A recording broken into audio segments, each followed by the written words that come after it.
Hello, I am Kamran Nasirli from Azer Freedom TV. Salam, mən Azer Today we Freedom are TV-dən speaking Kamran with Nəsirliyəm. Bugün Mr. bizim qonağımız Christoph Belçikadan Lacroix, olan a Avropa Belgian member Şurası of peace Parlament and the Assambleyasının author üzvü, of the Azərbaycanda report of the tənqidi Science səslərin of susturulması Freedom adlı Voice in məruzənin Azerbaijan. müəllifi cənab Kristof Mr. Lacroix'dır. Lacroix, thank Cənab you for Lacroix, your time vaxt today. ayırdığınız üçün sizə təşəkkür We edirik. appreciate your work Azərbaycanda insan and your hüquqlarının, attention to demokratiyanın human və söz rights, azadlığının democracy müdafiəsinə göstərdiyiniz and freedom diqqətə of və speech in gördüyünüz işlərə Azerbaijan. görə minnətdarlığımızı bildiririk. To conclude Müsahibəmizə our xoş gəlmisiniz. interview, Əgər Avropa ölkələrindən our hər first hansı question birində is, Azərbaycanda olduğu is qədər the same müstəqil number of jurnalist həbs edilmiş olsaydı, independent journalists Avropa were institutları buna joining daha in sərt European reaksiya Council? verərdimi?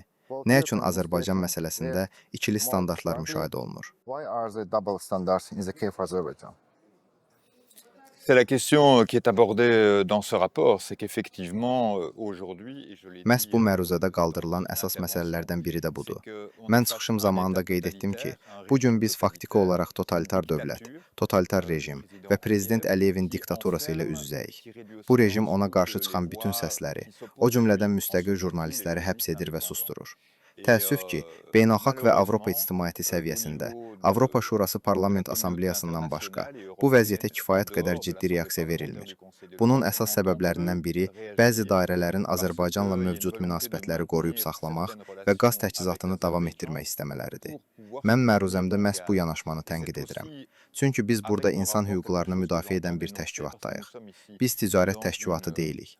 Biz müharibə aparan qurum deyilik. Biz iqtisadi və monetar birlik də deyilik. Bizim fəaliyyətimizin əsasında insan hüquqları dayanır. Azərbaycan həm Avropa Şurasının, həm də Avropa Şurası Parlament Assambleyasının üzvüdür. Bu səbəbdən o, bu təşkilata üzv olarkən könüllü şəkildə qəbul etdiyi öhdəliklərə əməl etməlidir. Eyni zamanda Avropa İttifaqı da öz öhdəliklərinə sadiq qalmalı. Jurnalistlərin azad edilməsi, azad və müstəqil medianın qorunması istiqamətində apardığı mübarizədə prinsipial mövqe nümayiş etdirməlidir. des journalistes et pour une presse libre et indépendante. My next question is, 24 iyun after tarixli the müzakirələrdən discussions sonra on Avropa Azerbaijan, institutları real European addımlar atmalı. administrations İlham take real Əliyevə, action onun and yaxın impose ətrafına, sanctions parlament on İlham üzvlərinə, Əliyev, his hakimlərə, inner circle, polis rəislərinə member of və parliament, digər guards, vəzifəli şəxslərə qarşı police, sanksiyalar and tətbiq other etməlidirlərmi? officials, or will Yoxsa yenə they yalnız only bəyanatlarla make more statements? kifayətlənəcəklər? Oui, ben, écoutez, en fait, un des problèmes que l'on a aujourd'hui, Əslində et bugün je le demande qarşılaşdığımız à əsas travers problemlərdən le biri rapport, də c'est que, mənim məruzəmdə au xüsusi niveau olaraq de la Cour qaldırdığım européenne des məsələdir. droits de l'homme, Hazırda il n'y a Avropa pas de İnsan Hüquqları désignation, Məhkəməsinə d'un Azərbaycan juge tərəfindən yeni par hakimin təyin l'Azerbaïdjan, olunmaması ça, c'est un ciddi premier problemdir. problème. Bu vəziyyət Azərbaycana Parce belə que deməyə imkan verir. c'est un Mən problème Avropa qui İnsan permet à Hüquqları l'Azerbaïdjan de Məhkəməsinin dire qərarlarına aujourd'hui, əməl eh etmirəm. bien, moi, Hazırda je ne- vəzifə müddəti başa çatmalı olan je hakim ne hələ də respecte fəaliyyətini pas, davam etdirir. les Bu isə décisions de la məruzəmdə Cour qeyd etdiyim européenne des mühüm droits de l'homme. problemlərdən biridir. Et en fait, Biz ils Azərbaycandan maintiennent, tələb edirik ki, un təşkilatın qaydalarına uyğun un hərəkət juge etsin actuellement və Avropa qui İnsan devrait Hüquqları punir. Məhkəməsinin Donc, c'est un Azərbaycanla souci bağlı qəbul etdiyi bütün important, qərarları tam şəkildə qui icra figure dans etsin. mon rapport où on demande aujourd'hui à l'Azerbaïdjan de se configurer au règlement et d'appliquer également tous les arrêts de la Cour européenne des droits de l'homme qui concernent ce pays.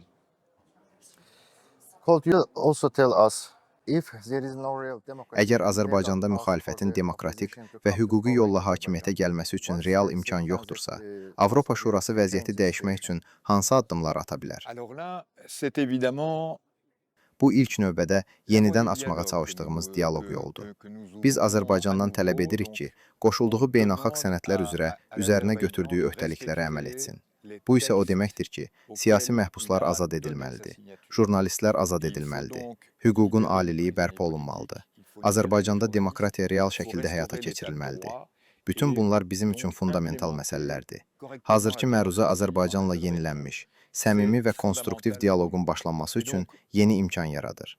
Biz konkret aujourd'hui, təklif irəli ce sürmüşük. rapport Azərbaycan bu est une imkandan nouvelle istifadə voie etməlidir. Çünki hesab edirəm ki, əgər bu istiqamətdə heç bir irəliləyiş olmazsa, gələcəkdə müəyyən sanksiyaların tətbiqi qaçılmaz ola bilər. Əlbəttə, bu sanksiyaları Avropa Şurası tətbiq edə bilməz. Çünki Avropa Şurasının üzv dövlətləri sanksiyalandırmaq səlahiyyəti yoxdur. Lakin ola bilsin ki, gələcəkdə Avropa İttifaqı hökumət üzvlərinə, Prezident İlham Əliyevə və demokratik hüquqlar sahəsində bütün qırmızı xətləri keçən digər şəxslərə qarşı sanksiyalar tətbiq etsin. Mən hesab edirəm ki, mənim məruzəmlə yanaşı, hər bir ölkənin parlament üzvləri də öz milli parlamentlərinə qayıtdıqdan sonra hökumətləri ilə bu məsələni müzakirə etməlidirlər. Onlar öz hökumətlərini Avropa İttifaqı ilə birlikdə işləməyə, Azərbaycanın demokratik rejimə qayıtması üçün bütün mümkün tədbirləri görmək və bunu etməlidir. Lorsqu'ils retournent dans leurs parlements nationaux, ils doivent dialoguer avec leur gouvernement pour que leur gouvernement puisse appeler l'Union européenne et à travailler avec l'Union européenne dans ce sens, à prendre toutes les mesures pour faire revenir l'Azerbaïdjan dans le champ d'un régime démocratique qui respecte sa population, qui respecte les journalistes, qui respecte la liberté d'expression, la liberté tout court. Vous avez beaucoup de gaz, c'est intéressant pour les Européens, mais ce serait très intéressant que les fruits du gaz, tous les profits générés par le gaz servent votre population. Vous avez, ce gouvernement a les moyens de vous donner une vie prospère et une vie démocratique. Il doit le faire. Thank you. İndiyədək Avropa Şurası Parlament Assambleyası da Azərbaycan nümayəndə heyəti əsasən xalqın deyil, hakim ailənin maraqlarını təmsil edib. Mövcud vəziyyəti nəzərə alaraq, gələcəkdə Rusiya müxalifətinə yaradılmış imkanlara bənzər şəkildə Azərbaycan xalqının nümayəndələrinin Avropa Şurası Parlament Assambleyasında təmsil olunması məsələsinə necə baxırsınız? Bu, araşdırmağa dəyər bir istiqamətdir. Doğrudan da, biz Rusiya müxalifətinin nümayəndələrinə bizimlə birlikdə işləmək imkanı yaratmışıq. Eyni təklifi Belarus müxalifətinə də etmişik. Gürcüstan müxalifətinə də belə imkan təklif etmişik. Onlar burada siyasi qrupların işində iştirak edir, iclaslarımızı izləyir və müzakirələrə qoşulurlar. Düzünü desəm, bu ideya mənim məruzəmdə yer almır. Lakin hesab edirəm ki, bu ciddi şəkildə nəzərdən keçirilməli olan maraqlı təşəbbüsdür. Çünki Avropa Şurası çərçivəsində vətəndaş cəmiyyəti ilə dialoqu davam etdirmək imkanlarımız var. Bakıda Avropa Şurasının ofisi fəaliyyət göstərir. Bu Parlament Assambleyasının deyil, ümumilikdə Avropa Şurasının ofisidir. Bu ofis vasitəsilə diqqətdən kənarda qalan, səssiz şəkildə müqavimət göstərən, hələ də azad olan və fəaliyyətlərini böyük ehtiyatla davam etdirməyə məcbur qalan insanlarla əlaqələri gücləndirmək mümkündür. Mən hesab edirəm ki, sürgündə yaşayan Azərbaycan müxalifətinin nümayəndələrinin Avropa Şurası Parlament Assambleyasında və ümumilikdə Avropa Şurasında bizimlə birlikdə işləməsi faydalı olardı. Məncə bu təklif tamamilə əsaslı və düzgün yanaşmadır.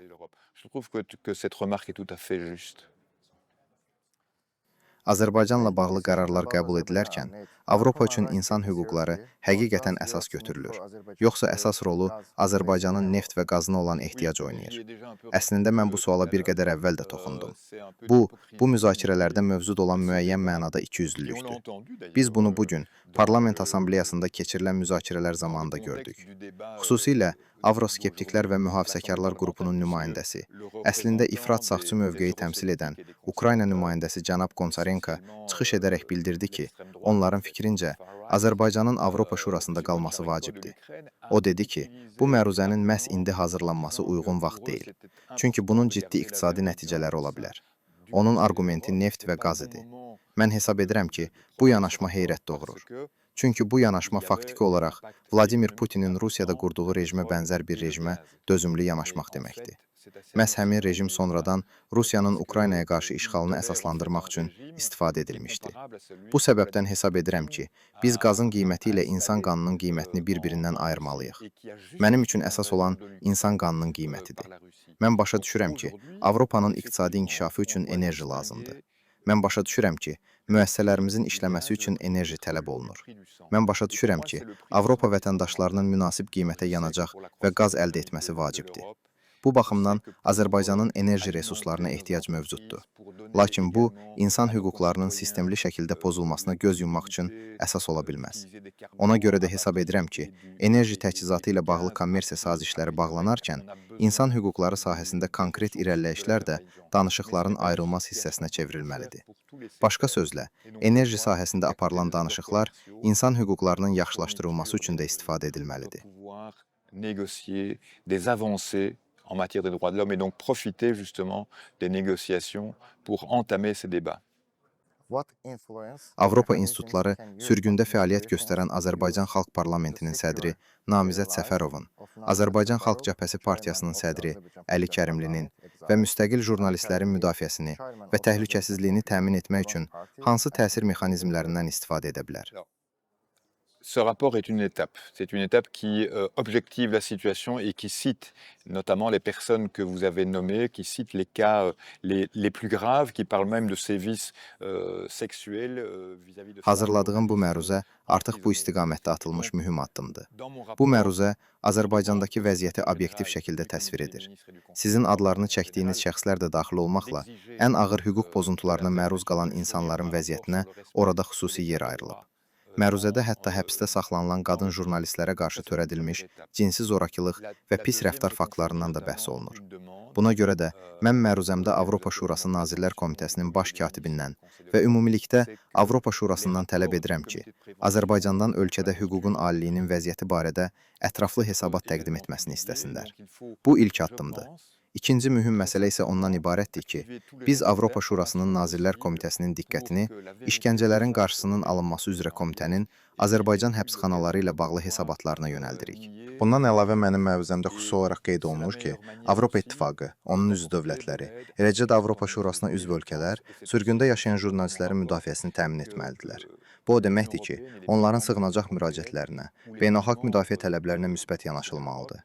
Bu jurnalistləri, vətəndaş cəmiyyəti nümayəndələrini və ya siyasi mühacirləri geri qaytarmaq olmaz. Onların mütləq qorunması təmin edilməlidir. Bu məsələdə həm Avropa İttifaqı, həm də Avropa Şurasına üzv dövlətlər xüsusi həssaslıq göstərməli və həmin şəxslərin müdafiəsi istiqamətində fəal siyasət həyata keçirməlidirlər.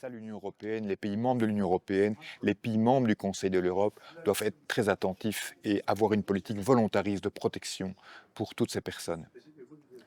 Finally, as a European politician, Nəhayət, Avropalı siyasətçi kimi demokratiya və insan hüquqları ilə bağlı Azərbaycan xalqına hansı mesajı vermək istərdiniz? Mən Azərbaycan xalqına bunları demək istərdim. Məruzəmin adı Azərbaycanda fərqli düşünən səslərin susturulması idi. Hesab edirəm ki, bu məruzə vasitəsilə və bunu tam təvazökarlıqla deyirəm. Azərbaycanda demokratiyanı, söz azadlığını və ümumiyyətlə azadlığı müdafiə edən insanların səsinin yenidən eşidilməsi üçün müəyyən imkan yaratmağa nail olduq. Düşünürəm ki, biz Azərbaycanla bərpa etmək istədiyimiz dialoq yolunda mühüm mərhələ keçmişik. Bu məruzədə biz öz tələblərimizi aydın şəkildə ifadə etmişik. Eyni zamanda Avropa Şurası Parlament Assambleyasına və ümumilikdə Avropa Şurasına üzv dövlətləri öz xarici siyasətlərində bu məsələləri nəzərə almağa çağırmışıq. Məqsədimiz Azərbaycan xalqına dəstək verməkdir. Çünki bu xalq çox gözəl xalqdır. Bu xalq illər əvvəl kommunist diktaturasından çıxmışdı. Lakin bu gün yenidən başqa formada təzahür edən kör bir totalitarizmin içərisinə düşüb. Belə bir totalitarizm isə hər şeyi məhv edir. O insan həyatını məhv edir, ailələri dağıdır, azadlığı məhv edir. Buna görə də ilk növbədə Azərbaycan xalqına dərin hörmətimi ifadə edirəm. Onlara demək istəyirəm ki, siz unudulmamısınız. Biz sizin yanınızdayıq. Səlahiyyətlərimiz çərçivəsində sizi dəstəkləməyə və qorumağa davam edəcəyik. Biz bunu Avropa Şurası Parlament Assambleyasında və Avropa Şurasında həyata keçirməyə çalışacağıq. Hörmətli cənab Lacroix, vaxt ayırdığınıza və suallarımızı cavablandırdığınıza görə sizə təşəkkür edirik. Azərbaycan xalqı naminə göstərdiyiniz səylərə görə də minnətdarlığımızı bildiririk. Sizə möhkəm cansağlığı, xoşbəxtlik və gələcək fəaliyyətinizdə uğurlar arzulayırıq. Çox təşəkkür edirəm. Çox sağ olun cənab. Təşəkkür edirik. Çox sağ olun.